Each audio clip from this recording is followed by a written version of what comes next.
This video is brought to you by my new album entitled Dougal's Treats. It's full of hummable melodies, bluesy riffs and the occasional bit of virtuoso flashy stuff as well. If you enjoy bluesy rock guitar with memorable tunes and solos that wail like a banshee, then check out the links in the description. The premium version includes all of the tabs for each tune, videos and jam tracks as well. Thanks for listening. Now on with the show. Hello chaps, welcome once again to John Robson Guitar Tuition. As always, I do hope you're well. It's Tuesday today, which means we're doing a top 5 list, and as I always say nowadays, you've seen the thumbnail and read the title, so you know what I'm going to be talking about. Iconic rock guitar riffs from the 1970s, no less. This is probably going to tie in with a video I've got coming up later in the week, unless I change my mind and do something else. It does happen. Where I'll be talking about why I think the 1970s was really the golden age of rock music. And I just thought, just kind of cover this in the same week, the most iconic rock guitar riffs from that decade. Most of the riffs on this list are personal favourites of mine, but there are plenty of personal favourites of mine that might be a bit obscure to be included in a list like this. They all had a massive impact on the shape of rock music. Subsequently, they influenced a lot of people, I guess is what I'm saying. There's one particular riff on here which is from a band I don't really listen to that much, but I couldn't not include this particular riff in this list. So these are my personal 5 most iconic rock guitar riffs of the 1970s, starting with Running with the Devil by Van Halen. Yeah, I'm not the world's biggest Van Halen fan, it has to be said. Let's get that out of the way before we start. I don't dislike their music. They're not one of those bands, we all have bands like this, don't we, where, you hear their music and you think, if I'm exposed to one more second of this, there's going to be breakages. Van Halen don't fall into that category for me, what I call the U2 or Coldplay category. But, neither does their music particularly float my boat. But this song, the first track off their debut album, it was like a clarion call, wasn't it? It's like, okay, rock music is going to be different from here on in, with that thumping bass riff and then that thumping bass line and that chordal riff that it comes in with. I do actually have this song on one of my Spotify playlists. Normally when I listen to music, I like to sit down and concentrate and listen to an album front to back like you're supposed to do. But occasionally, if I'm busy and I just need some background music, while I'm kind of editing a video or something, I'll put a Spotify playlist on, and this is on one of the rock ones that I listen to. And it's if I had to pick a favourite Van Halen song, it wouldn't be a very long list, but this one would probably be on it, and its impact is undeniable. Next, All Right Now by Free. Written by Andy Fraser, bass player in Free, allegedly. No, it's not allegedly that he was the bass player in Free. He was the bass player in Free, but the song allegedly was written by Andy Fraser when they'd had a really, really kind of disastrously bad gig at, I think, Durham University, and they realised they needed an up-tempo rocker to close the set with, and this is what happened. I mean, this has got to be one of the guitar riffs that we've all played wrongly and badly at some point. I saw a Chris Buck video years ago where he kind of demonstrated what's going on in this riff, and it's actually 2 guitar parts, very, very similar to each other, but not the same, panned left and right, so you can't actually get it, sounding properly authentic on a single guitar. But we've all had a go, haven't we?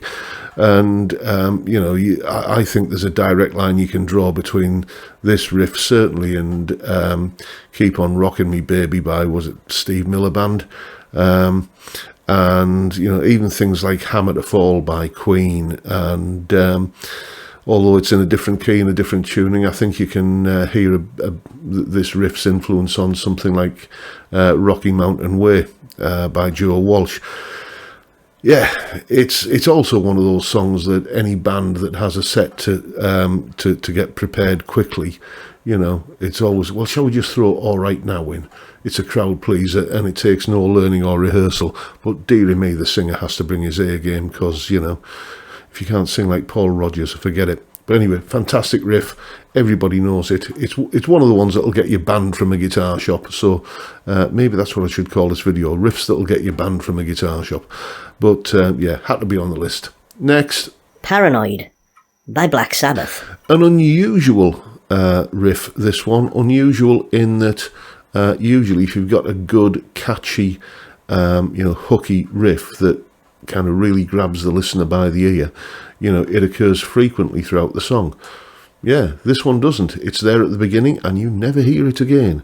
Again, another one of these songs where I think it was that there's so much folklore surrounding all of these, so we've probably heard different stories, but you know, it was one of these cases where they needed an extra song to fill up the album, and, you know, Tony Iommi just started playing around with this this idea that he had, and everybody else joined in, and the song was done in 5 minutes. That's the sort of usual way these stories go. It's probably not verbatim true, but it's probably kind of, it probably came out of you know, a hurried jam in a studio when they needed an extra song to fill up space on the album. And, you know, it's just one of those, again, another one of those riffs that will catch you what my missus calls the hairy eyeball from the bloke behind the counter in any guitar shop. Yeah, so yeah, how can you not have Paranoid on a list like this? Next. Leila by Derek and the Dominos. My personal favourite on the list. I absolutely love this song. It was used... the opening salvo from this song was used as the theme tune to a local current affairs TV show in this part of the world, and yeah, I just found it so electrifying. And you know, this is like late 1970s. This is when I just started playing guitar, and I just thought this sounded absolutely incredible. And I had to find out what it was, who it was by, and everything. Bought the album, and then discovered blues, or this is one of the ways that I found into blues music. But just this riff is absolutely stellar. I've done a couple of videos on this over the years on YouTube, and I think there are, from memory, I think there are 6 overlaid guitar parts on this, which is why it sounds the way it does, which, you know, even Eric Clapton can't get it sounding exactly like the original recording when he plays it live. But, you know, it's just, wasn't it developed from the melody of, or the riff from Albert King's As the Years Go Passing By, speeded up a little bit, and the timing changed. Absolutely fantastic song. Love this song. Personal favourite. If you're talking about 70s guitar riffs, this one had to be on the list, no question. Next. Smoke on the Water by Deep Purple. Yeah, you've been waiting for this one, haven't you? You know, perhaps the personification, the definition, the absolute crystallised essence of 70s rock guitar riffs. Definitely the one that will get you thrown out of the guitar shop. You could have gone in there to buy a Gibson Murphy Lab, or a custom shop master-built Stratocaster, but you play this riff, then yeah, they're going to throw you out. So, but you know, it's best listened to infrequently, I find. You know, because it's so ubiquitous and it's so kind of everywhere in culture, really.